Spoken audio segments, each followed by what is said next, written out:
jam ñalle mon jam hiire mon bandiraɓe yeɓoɓe aya habditel murtan min calmini on to gonɗon e gonirɗon mo woni mon kala indi mum yettode mum ko adi fof en jetti Allah timmal e dow timmal timmol timmini kala ko timmi tabiri tabiri kala ko tabiri en juule naral mo ko ɓurɗo ɓurnade windere mo kala ɓuri ɓurdere e ɓurani muɗum en jetti en jaari jinnaɓe wonɓe sababu wodede men ndeni en ndiyam e jeygol jangguin en ha jettiɗen to jettiɗen ɗo hande noon min gari waɗande on yewtere nde min kewi wadde kala yontere so tawi oɗo waktu yonti hande noon eɗen gaddi ɗo koɗo tedduɗo kadi ko wiyete ko yaadi ko wiyete ko actualité woni hunde kew kew e nder leydi meɗen Mauritanie haalama haalaji kewɗi ayawoji kewɗi kolliri ɗum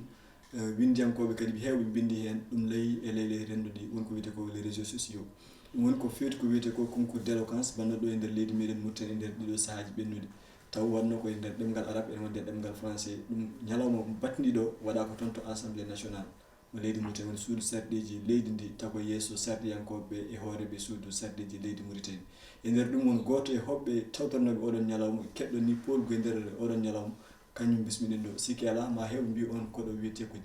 jeefulɓe noon jeeya koye nokku biyeteɗo guiɗi makko e nder wurni wedde bulde ko toon o jibina ko toon o jeeya o janggi école noon to wiyete Ayoun e nder ɗum o ummi toon waɗi ɗum Nouakchott ɗo o jokkat jangde makko e hitande hikka nde o waɗat ko terminal e école keeriɗo biyeteɗo privé Seydou Nour Ba ko toon o janggata ɗum noon sikki ala en junotako en dokkat koɗo men o konngol o salmina bandiraɓe yeɓiyankoɓe ayaw habditele Mauritanie garten e mbadi yewtere meɗen jeefuɗi jam hiirema noon fof salmini an goto fof inde mum yettode mum ko weltaram min e hoorami tawtorede ɗo e hawride nde ɗo yewtere jefulɓe a jarama caggal nde calminɗa bandiraɓe yeeɓiyankoɓe ayaw habdide télé Mauritanie ko fewti nder nde ɗo yewtere nde keɓorne wadde ko adi ko foof mbiɗen concours o wiyete ko concours éloquence woni kawgel ko fewti e banggue haala e ko nandi hen guelu kawgel kam holno ngel wiyete holno innirɗon ngel min guinnirguel ko concours d' éloquence woni e arabe musabaqatul fasaha woni ko femte wawde haala yeeso yimɓe yeeso public jaggude public o he haalde he wawde convaincre ɓe woni wadde iqna public o ko jiɗɗa haalde ko an woni fandare mum ko fewde ko banggue haala wawde ƴettude rendogo tigui huccini ɗum e hoore mum haalana ɗum ko yiiɗi haalana ɗum ko ɗum noon amin mbima holko woni fandare guel ɗon kawguel holko tagui oɗon organise kawguel nguel bon fandare nde ko ɓuuri hen hewde waɗoɓe concours o ko sukaɓe jeune uji shabab bon fandare ko wawde sukaɓe leydi ndi nantina daaɗe mumen e kala ko jiiɗi nannude yimɓe ko quoi ko ɗum woni fandare nde kala idéji mumen woni fandare nde ko ƴettude sukaɓeɓe wawde hokkude ɗumen fartange wawde huccide rendo ngo wawa haalde ɗumen no yiɗiri ni woni ko mbiɗa ko shabab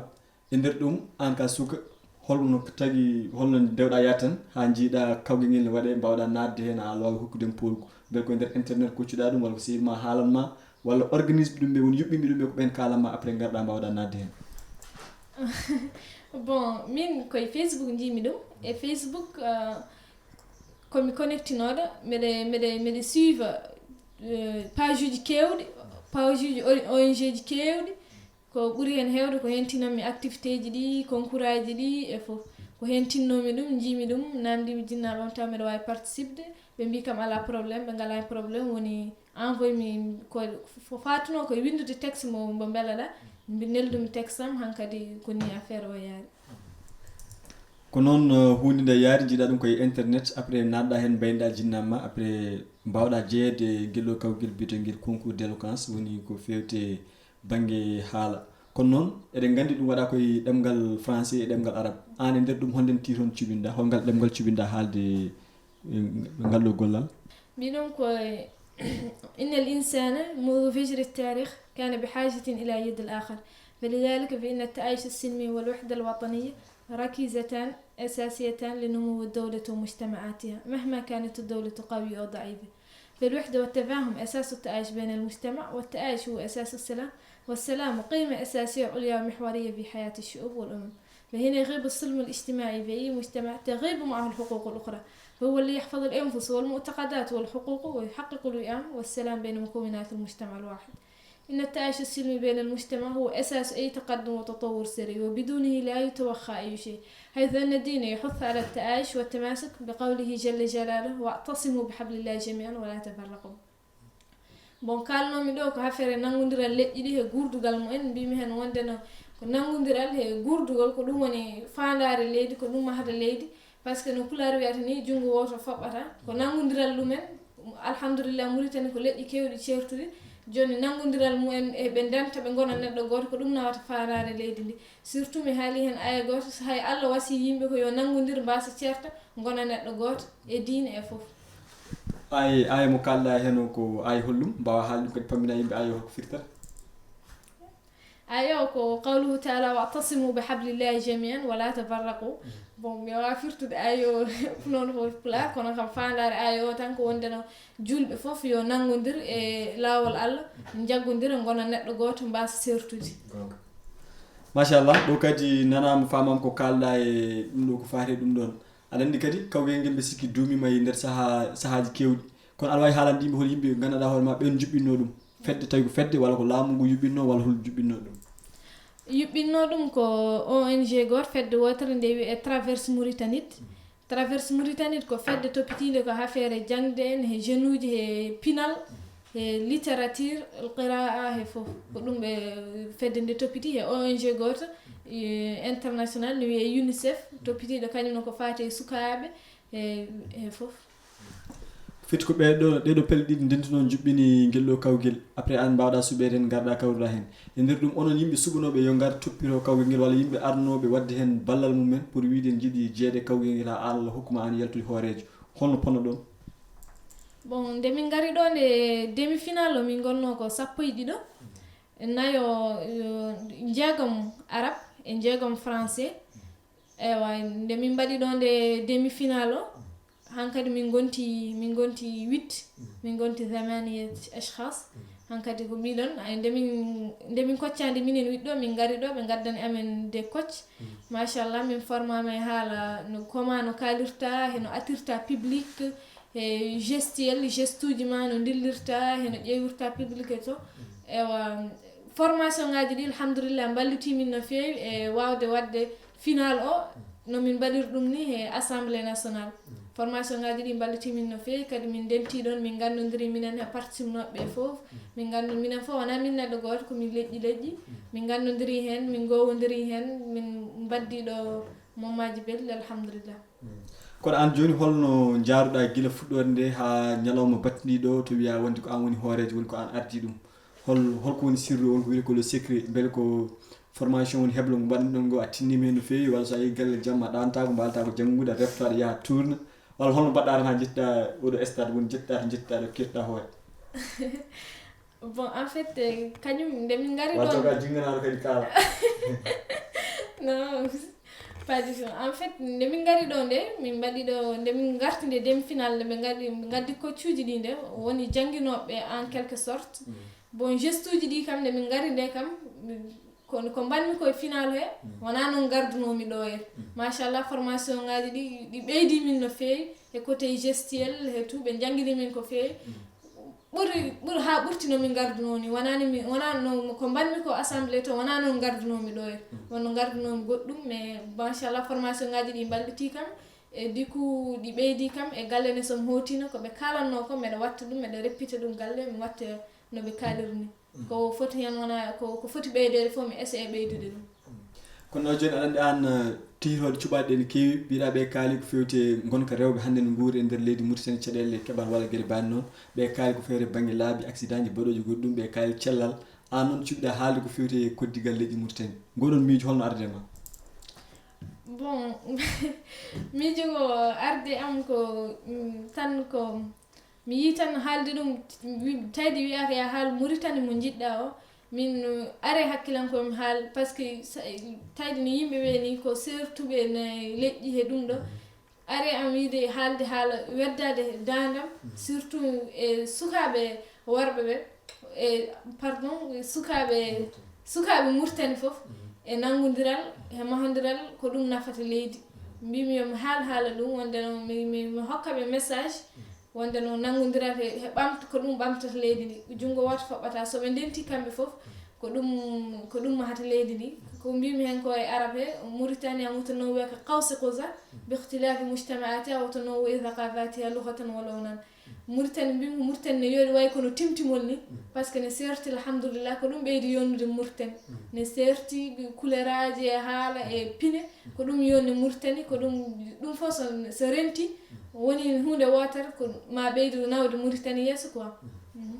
ewo aɗa andi goto fof e teskuyaji mum mataw ko hen miijoji mum mahoro ande miijo ma mahima ko fewte koddigal leƴƴi ɗi ha tengti haalde banggue sukaɓeɓe holno jiiɗa hande jeunesse Mauritanie woni walla mbiyen sukaɓe Mauritanie naaɓe to banggue wiyete ko fanno jangde beele ɓamti hen aɗa kimmiren jangde nde walla ala jangde nde ko yatir caggal bon en fait sukaɓe jo kam mbiyatmi ko ɓe ɓeyditinade machallah eɓe jangga eɓen centre uji par ce que ɗo machallah minen emin kewno kamɓe fof ɓe gaari goto e mabɓe foof compétition o no wulno ne hewno texte uji belɗi machallah et du coup mbiyatmi ko jeunesse o na ɓamti eɓe tinne jangde centre uji fof eɓen toon eɓe jangga ɗemɗe fof e ɗum ɗo et du coup mbiyatmi tan ko yoɓe ɓeydi tinnare ɓe ɓeyda jangde par ce que ko jangde woni fof jangde woni hunde fof quoi ewo kono aɗa andi kadi concours o ɗo waɗi laabi misigol waɗi lawol ɗimmol ewo aɗa wawi haalande yimɓe so tawi beele en joga kadi fandare ene wawi jokkede saahaji garoji holno kadi no ɗum yarata beele woni fandare nde tan ko banggue haalde to banggue pinal ɗemgal banggue bindi haalde no kalɗon ni ɗemgal arabe ngal e français beele janggo e jaam ɗeɓi wattede hen gueɗe goɗɗe ha ɓeydo yaarude yeeso no hannirta bon concours o année prochaine inchallah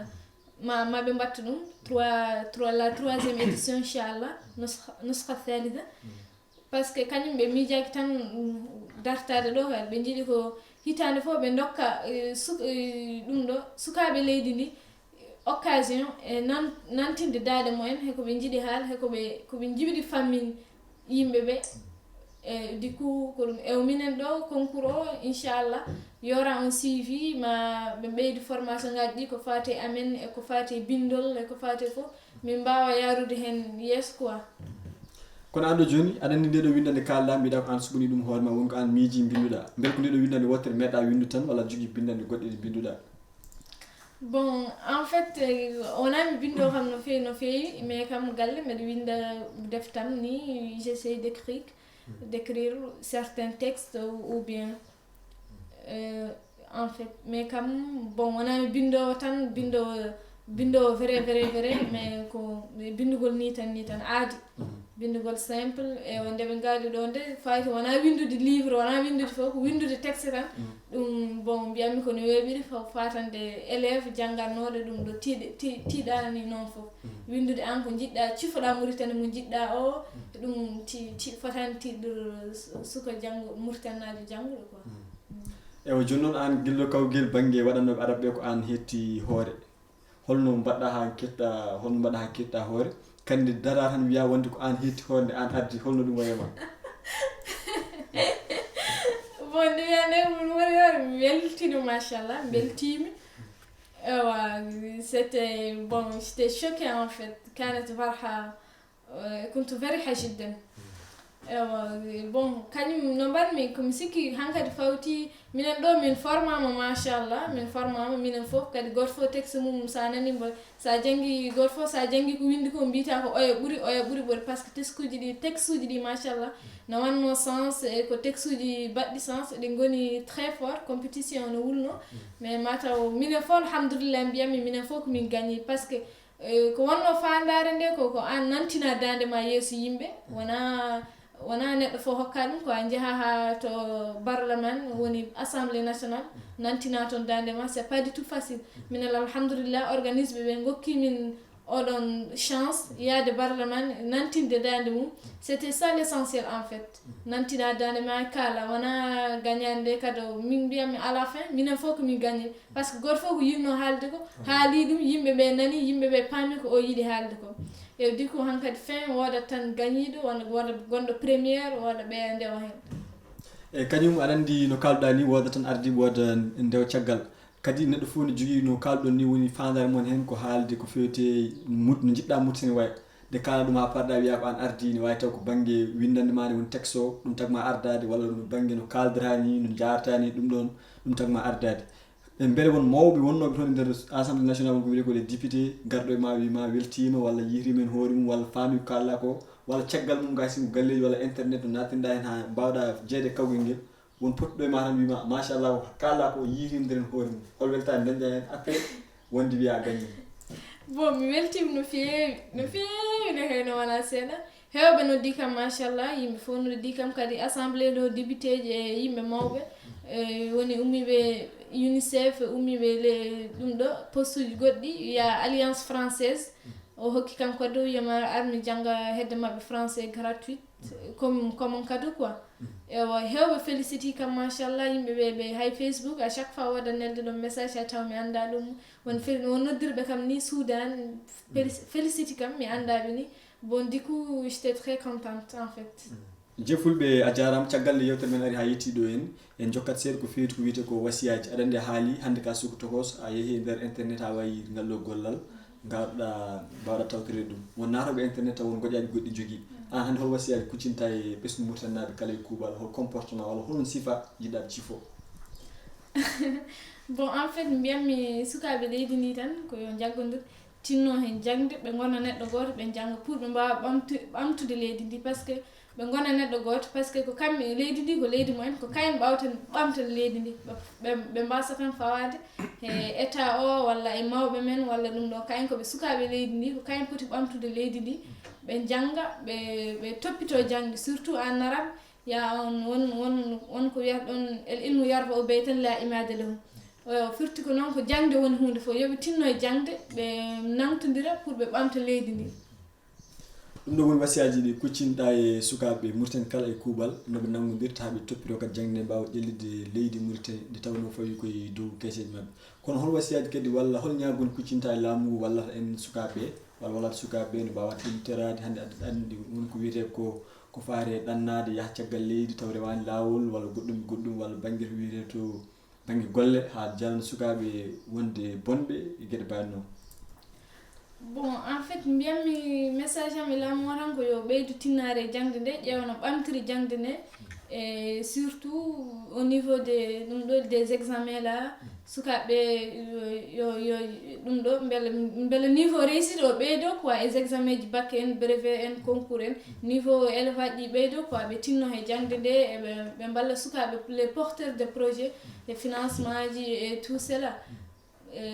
parce que so liggeyaji ɗi keewi tan ma ustu clandestin one kadi mbiɗa wiya yeehoɓe yo keddo e leydi mumen ɓuuri koɓe mbakki sakosaji ko tan ɓe jaaha ɓe keddo e leydi mumen ɓe ƴewno ɓe pewniri leydi mumen quoi par ce que leyɗele ɓe voyage ante ɗe ko leyɗele janane ɓen ko daari pewni leydi mumen quoi ɓe pinani tan ɓe tawiri noon leyɗele ɗe leyɗele kayne daari ɓe pewni ɗe du coup neɗɗo ne yo essaye heddade leydi mum ƴeewa fewnude leydi mum e tout cela